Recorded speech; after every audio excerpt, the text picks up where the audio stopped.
So whenever you have a deployment arrow, you have the option to deploy metadata, but also the option for quick deployment. And the way quick deployment works is that first you need to go to deploy metadata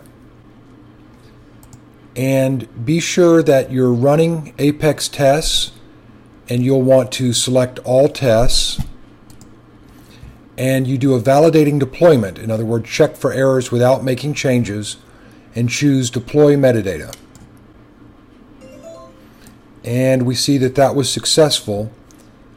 And so when you've done those two things, you can go to the quick deployment interface and you will see your quick deploy ID and the date of the validating push.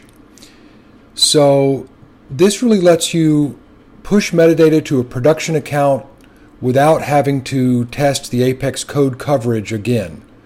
So it gets everything ready to go, and then you can schedule it for, the night or whenever. And it explains how to set it up here in the quick deploy dialog. If you come here and these fields are empty, then you've not set it up correctly. And you can do a quick deployment immediately from here by clicking that button.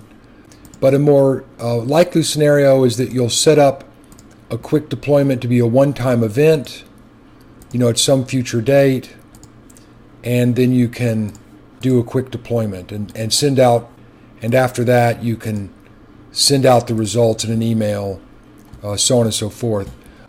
Don't forget that, if someone else does a deployment on top of that org, it will make the quick deploy fail, and this date is only good for 10 days, and so that's another constraint on quick deploy. Okay, thank you very much. That's quick deploy.